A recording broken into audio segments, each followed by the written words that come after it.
Hi there, so the stories I'm doing today are cryptic horror stories. So these are the horror stories with hidden meanings, and some of them have quite a nice twist too. So just to get an idea of what kind of things you expect, I've done one first and I've given you the answers for the afterwards. The rest of them I've only given you clues, and I've left those clues in the comment section.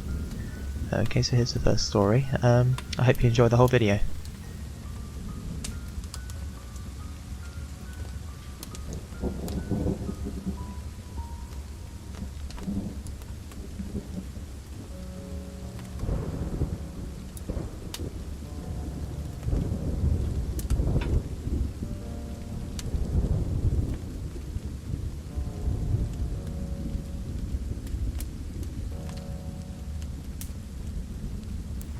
The mountain road.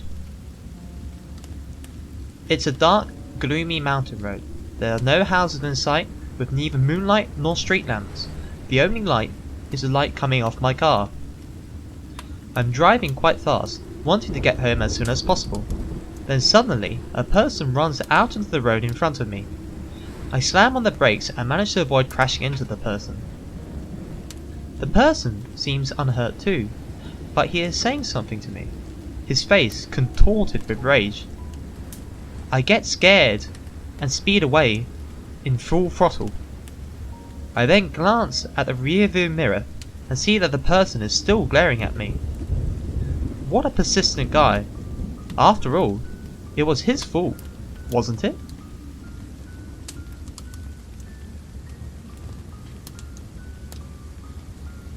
Okay, so that's the example cryptic horror story, and it's quite a tricky one. The answer to this question lies in the fact that the person sped away on a completely pitch-black road, but was still able to see the person behind them. So this thing must be some kind of apparition or ghost who's gone into the back seat of the car. Okay, I hope that gives a general idea of what these cryptic horror stories are like. Clues are in the comment section. Thank you very much. Story 1.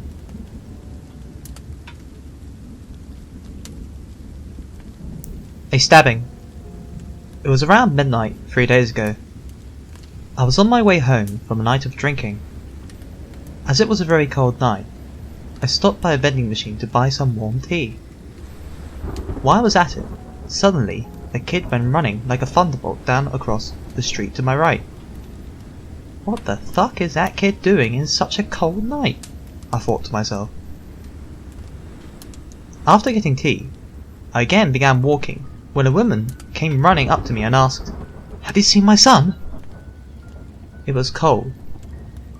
I was sleepy, and I just couldn't be fucking bothered to get involved, so I told her I didn't see her son and went back to my home to sleep. But a surprise was lying in wait for me the following morning. Apparently, the mother of the kid I saw had been stabbed at home and was now fighting for her life. The tobacconist near my place told me all about it. The case didn't get to be on the news, so I don't know the details, but it was the kid who first discovered his mother in the state and ran to the police station for help. Hearing that made me feel sorry, because I thought there was perhaps something more I could have done to save them. Story 2.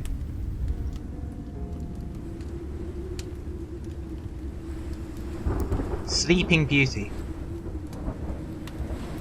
One day, I was assigned to clean up the art room at school.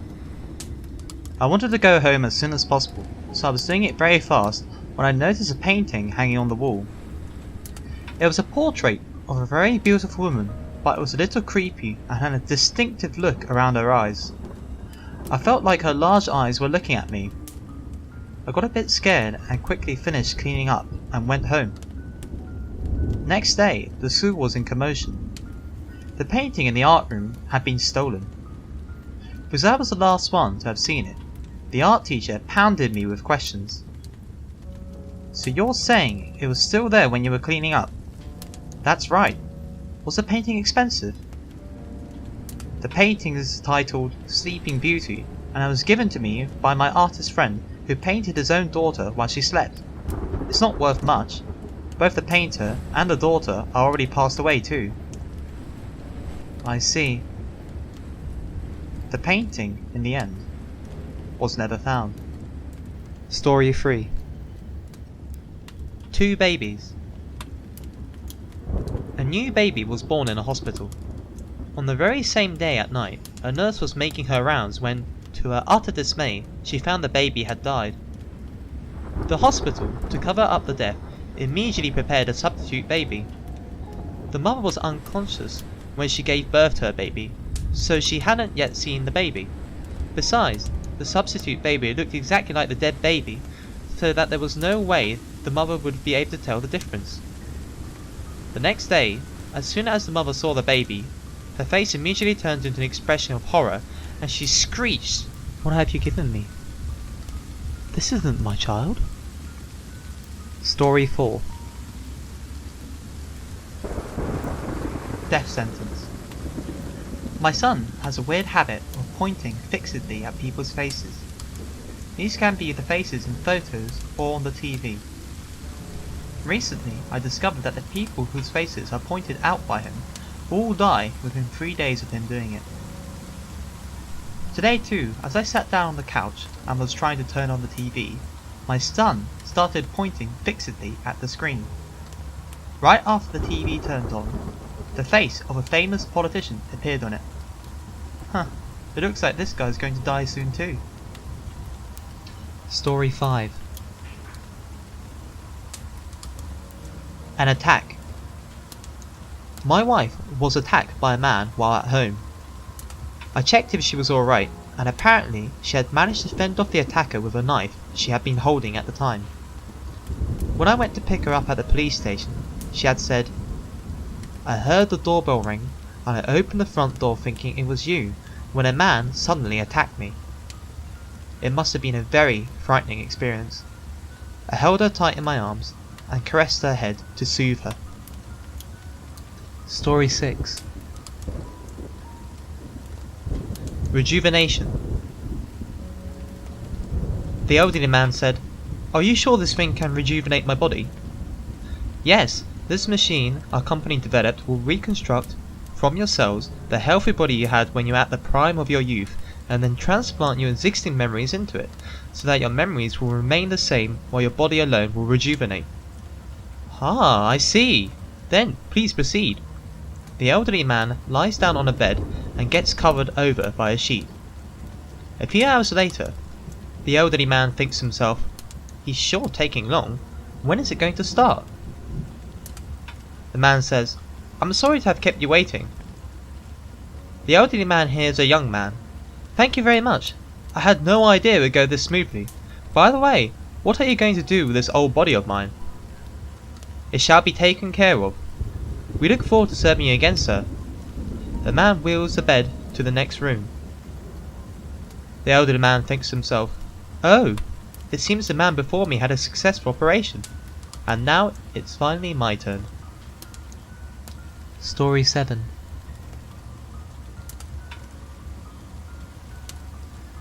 The bathroom. When I go to the bathroom in the middle of the night, I don't turn on the lights, afraid that the brightness would make it hard for me to get back to sleep again. I've done it so many times that even in the pitch dark, I can easily find my way around. Often, while in the dark, I imagine what sort of things would scare me in a situation like this. For example, imagine a pale face suddenly appearing out of the darkness. Yesterday too, I was thinking that wouldn't it be funny if I saw a long-haired woman hanging upside down from the ceiling, and in my dopey, sleepy state, I fancied that I actually saw a figure like that. But, it was probably just all my imagination. However, it was right then that it went clank, and a sudden pain shot through my toe, and left me breathless. It seemed my toe had hit something hard.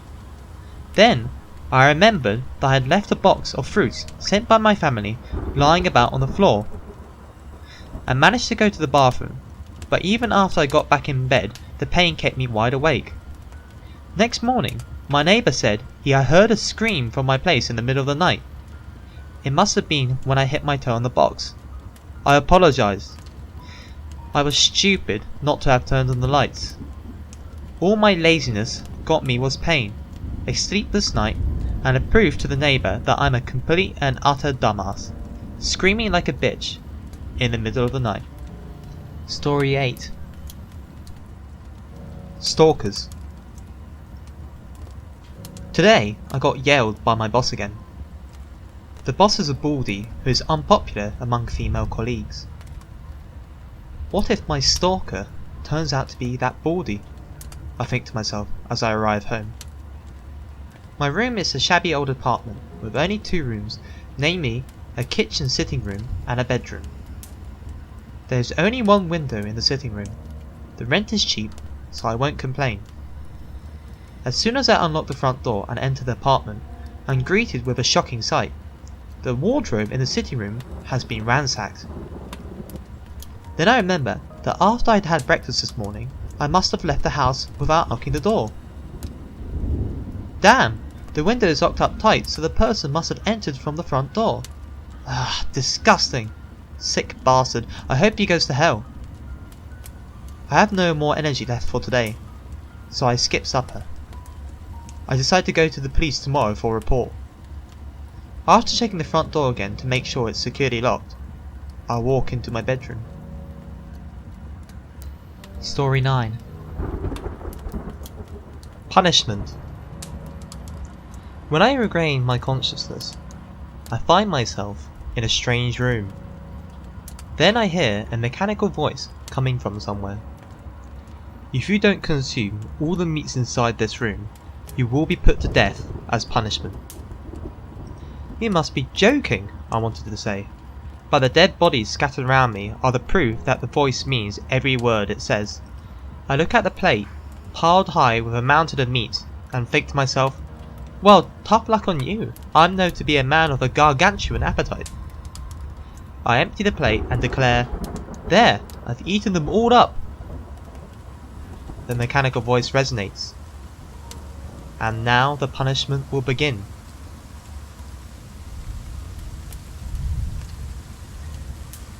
Story 10.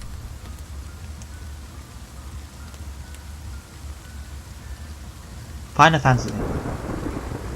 This is something that happened a long time ago. When I was a kid, I always walked home from school with my best friend.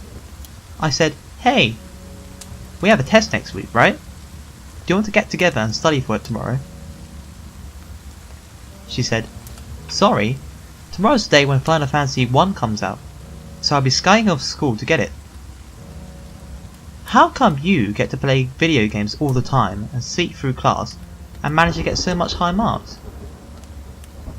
Well, actually, to tell you the truth, I had the power to see into the future. I know what's going to be asked beforehand, so that's why I can get the high marks.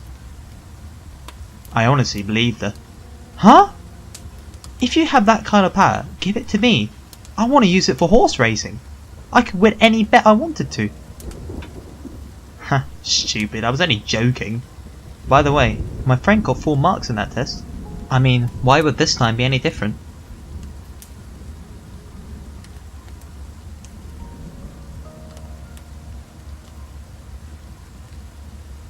Okay, so I hope you enjoyed the video.